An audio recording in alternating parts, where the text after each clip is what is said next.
Today, the Democratic perspective. Last week, we had Republican chairs from Berkeley and Dorchester County. This week, I am talking to the Berkeley County Democratic Party chair to talk about why his candidates are going to win in November. I'm Nick Reagan, and this is We The Palmetto. We talked to Low Country voters. Trump was in true campaign form. Voting is officially underway. Joe Biden spoke here in the heart of downtown. Thank you for having me. I appreciate it. If you'd like to join the conversation, make sure you send me an email at wcscpolitics@live5news.com. All right, joining me now is Sean McCawley. He is the chair of the Democratic Party in Berkeley County. First off, thanks for coming by. Absolutely. Thank you for having me. You know, we talked off camera just a moment ago that you actually complete the set of chair folks for the various parties in Berkeley, Dorchester, and Charleston counties. So. Yeah.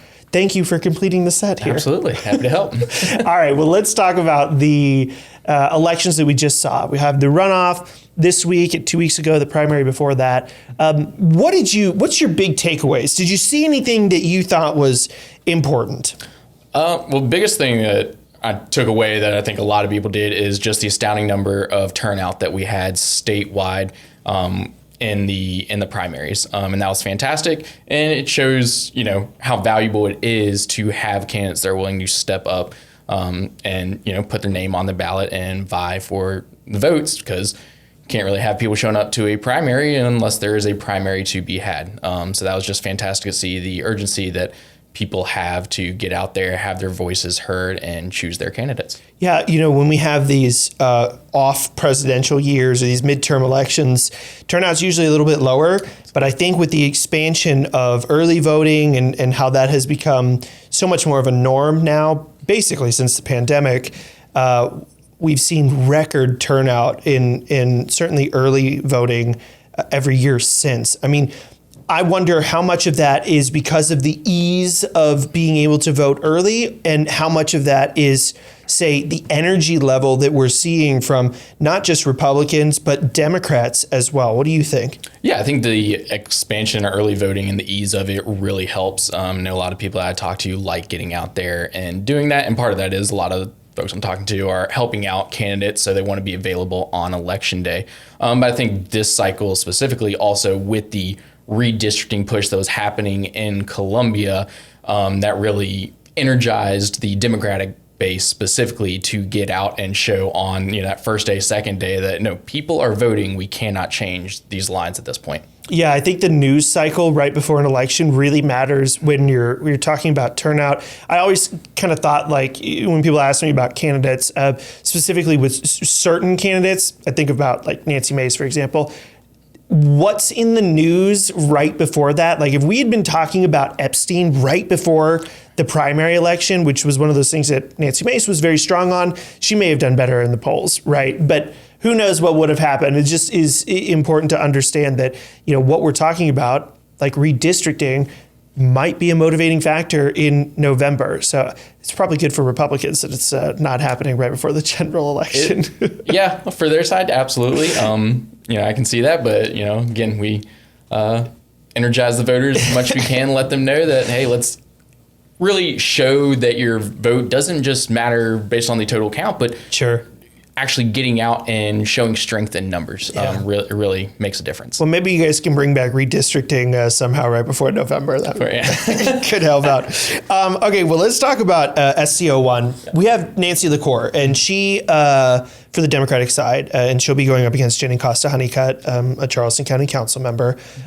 She won Berkeley in both the runoff and I believe in the first round of primaries as well. What's your take on that race that she ran against Mac DeFord? And then going into November, how are things shaping up? Is she going to be a strong enough candidate to beat Honeycutt? I would say based on her fundraising numbers, that is a huge point in her favor. Her military service is also something that is very strong, specifically in the first district. So all those things help. And then, just me personally, I overall think that primaries are a good thing. I think it makes candidates stronger in the long run. I do know that was a contentious primary, and I feel like we say that about every single primary because they tend to get contentious at some point or another. But ultimately, anything that gets brought up in a primary, chances are it's going to get brought up in the general election, regardless of whether or not you have a primary. So, whichever side wins, having already heard those things come out, know how to strategize around it, I think it benefits them in the long run. And so, now it's time to make sure we get together, that we help amplify her message within the grander scheme of all of our Democratic candidates' message, move forward so that voters can hear it and turn out for us. Well, that brings up a good point, because, the Democratic Party is extremely diverse, not just ethnically, but also very much so politically. You guys have folks that border on sort of the Democratic socialist wing, the Bernie Sanders wing, if you will. I think about like Matt Fulmer, for example, who ran an SCO1. And then you go all the way to Billy Webster, who is almost a Republican, right? Like you have such a broad swath of folks in the Democratic Party politically. How do you come together for November, and how do you unite, the AOC branch with the almost Republican branch? Yeah, again, I think being a big tent party tends to help because we do have especially this cycle, we have so many different candidates out there. Even now moving towards the general that have, are on various places of the Democratic spectrum. So I think it helps, showing that diversity within the thought. And again, each of those candidates, even though as a whole we might say, all right, well, you're more moderate or you're more to the left, if you boil down into their policies that they all promoted, you tend to find some where a more moderate candidate on a particular issue might be a little bit more left, or a more left candidate on a particular issue might have a more moderate view. So everybody's kind of unique within their own strand on the Democratic politics. Do you think there's an issue that all Democrats can kind of get behind? I mean, and if there is, what is it? Yeah, I don't think it's anybody's surprise right now that it's the affordability issue, the economy right now that, we're seeing prices continue to rise over and over again, whether it's because of tariffs or whether it's because of gas price extending because of the war in Iran. And I know, theoretically the war in Iran is coming to a close, and I hope that pans out. But it's still, on shaky ground right now. Right. And, until we really see the Strait of Hormuz fully open, gas prices are going to continue to be high. We're going to see fertilizer prices continue to rise. And so that's only going to continue to escalate heading on towards November, at least, based on the current trends. So that sounds like an intelligent approach to say the issue that unites all Democrats is being against Donald Trump. But you're taking the economic route here. But do you think it's fair to say that, typically the issue that will bring you guys all together is opposition to this precedent? Yes and no, right? Ultimately, okay. It's easy to say Trump's the boogeyman, right? Yeah. But Trump is not on the ballot this November, right? But the candidates or the people in office right now that are allowing him to continue with his policies or trying to mirror his policies from the national level at the state level, they are on the ballot. And right. That's what we have to run against is these are failed policies. We're seeing that they are failed policies. Well, honestly, we saw that they were failed policies in his first term.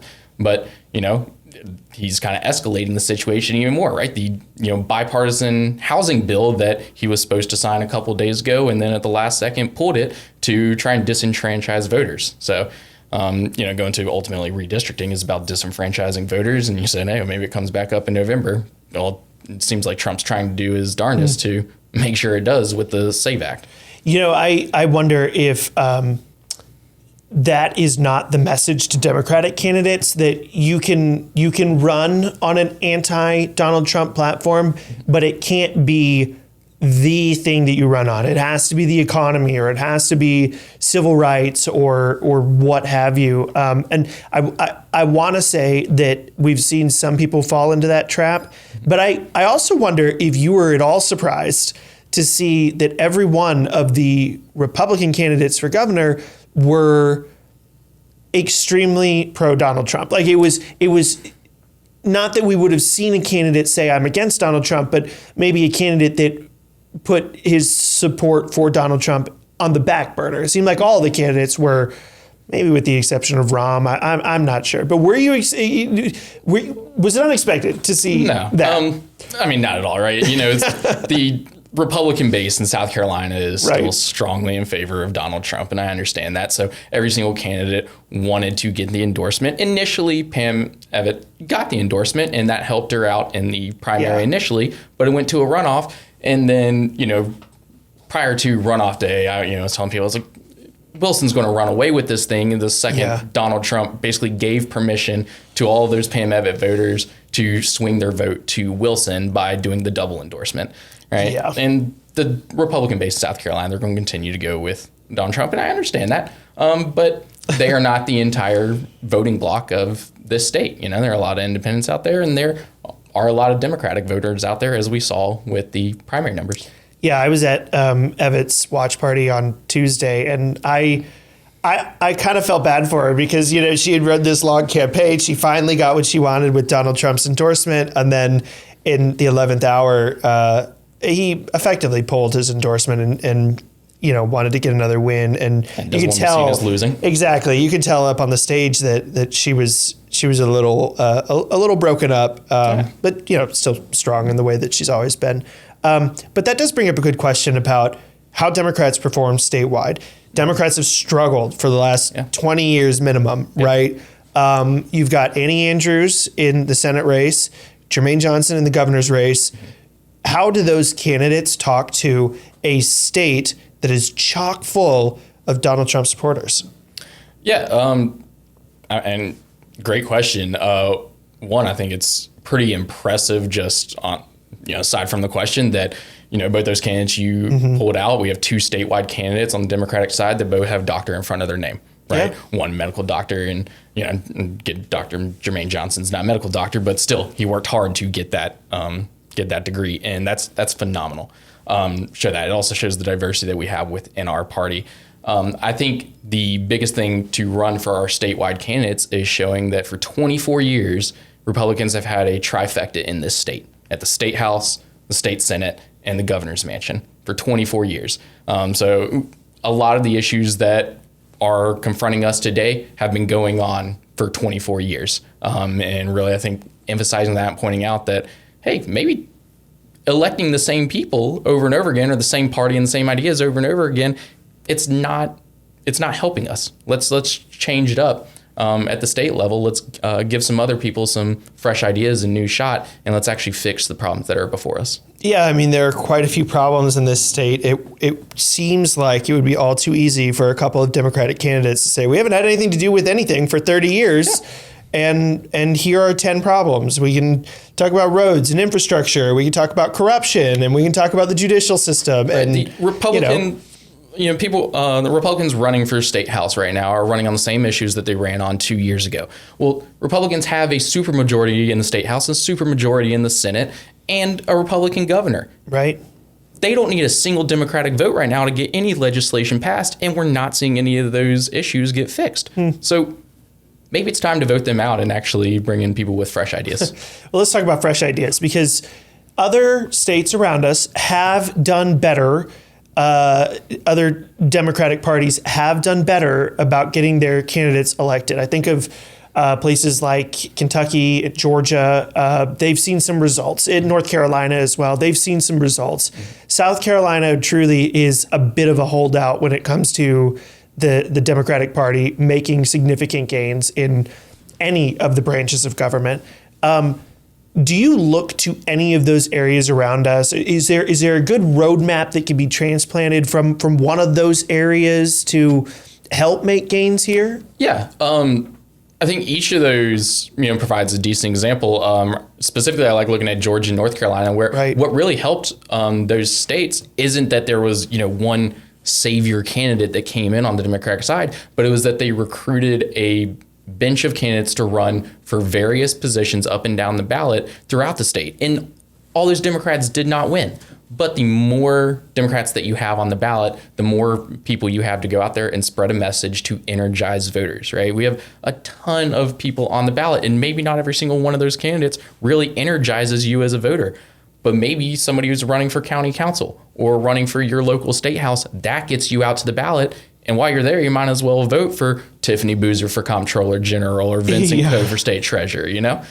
That's what I think is going to help us in the long run. Yeah, I say this all the time, and it's the stupidest thing I say, but turnout matters. Yeah. And, when we're looking at 25 to 30 to even 50% turnout, the candidate that can get their voters to the polls, even if there's only 5 Democrats in a county with 30 Republicans, if only 2 Republicans turn out and you get all 5 of your Democrats out, you've won. You know what I mean? And I think you're dead on when you say that the energizing of the base, getting that highly energized, getting folks to the polls is what can make you guys some gains. And speaking of, you guys have managed to recruit candidates for every statewide office and every single state house seat, though I think there's been a couple that have now, anyways, it's almost all of them. At one point, it was definitely all of them. Mm-hmm. What do you think that says about the Democratic Party, you guys coming out in force?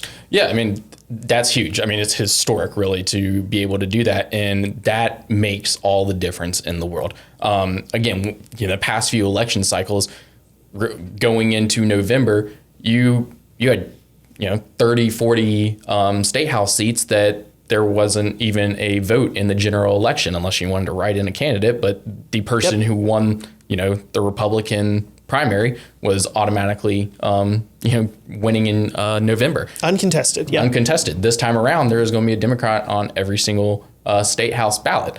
We recruited for all 124, and yet actually 15 of those are kind of in that situation where there's no Republican on the ballot. So they're almost guaranteed to walk into that seat, which is a huge advantage for us. And even some of those seats, right, I get redistricting and gerrymandering. Some of those are very strong Republican seats, and they're fighting a huge uphill battle. But at the very least, it helps get people out. And in the long run, it shows us how competitive can a Democrat actually be in that area and can help for future election cycles.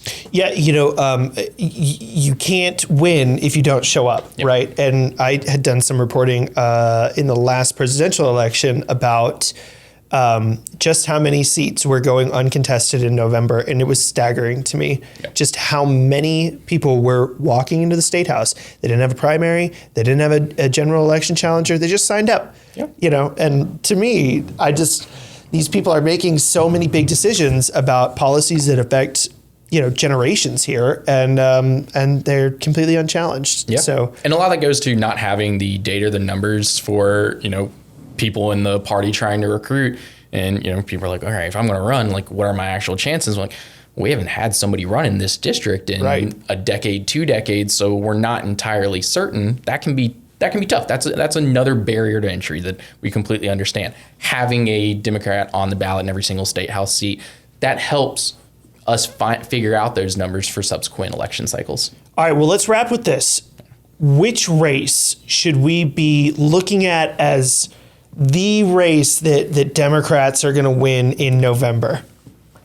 The race that Democrats are going to win in November, man, that's tough to put it on there. Statewide or at the local level, or any level you want to pick. Man. Oh man, that is that is tough. Okay. I'm very interested in the governor's race. I think it is going to be, again, tough to win a statewide race. So that's tough, and I don't want to go to the marquee. Really, I'm going to say superintendent of education. And go with Sylvia Wright. And that's not just because she is from Berkeley County and, being a homer right there. Sure. But no, I think she did a great job jumping into the race extremely early. I mean, this 2024 cycle ended, and she was at one of our meetings saying, hey guys, I'm already looking at 2026. I'm running, and I'm going to start building out my team, my campaign for 2026. And that's really what you need if you're going to win as a Democrat in a statewide race. And that's phenomenal. She's connecting with a bunch of different areas around the state, and it's phenomenal to see. That's a fascinating race that we haven't done a ton of coverage on. But I remember thinking when I saw the candidates, and I can't remember the other candidate right now. Ellis. Yes, I remember thinking to myself, phenomenal candidate, by the way. Because she had been in charge of one of the big teacher organizations. SC for Ed, yep. Yes, and I thought to myself, oh well, she's got it, because that's just what I recognized. So I was interested to see that at the end of the day in the primary that she didn't have it. But right. Both that is an interesting race. We'll have to see, and it does hold probably more power than people think it does. The superintendent of education. It is, yeah. When utilized correctly, and you're seeing maybe we don't give public dollars to private religious schools. Just one man's opinion there. But I think that we've kind of seen some of the issues with that, with how Ellen Weaver is currently running the Department of Education. All right, well, fair enough. What's your message to all the Democratic voters and all of the Democratic candidates that are participating in this year's election? Well, say we got to get out and obviously vote in November, but the work starts now. We have quite a few months to get ready. Show up to your local organizations, whether that's a Democratic Party or, if there's a postcard writing party or some going on nearby, you get involved now so that we can go ahead and get the message out. Because voters don't make their decisions on election day. That's just when they go into the polls and press the button. But people are making those decisions for all the months leading up for it, and we got to do the work from there. All right, Sean McCawley, thank you. Thanks so much. All right, that's going to be it for this one. Make sure you're staying subscribed anywhere you get your podcasts. And of course, you can watch all past and future episodes on the Live 5 streaming service on apps like Roku, Fire TV, Apple TV, and we're even on YouTube as well. Thanks for joining me, and we'll see you next week.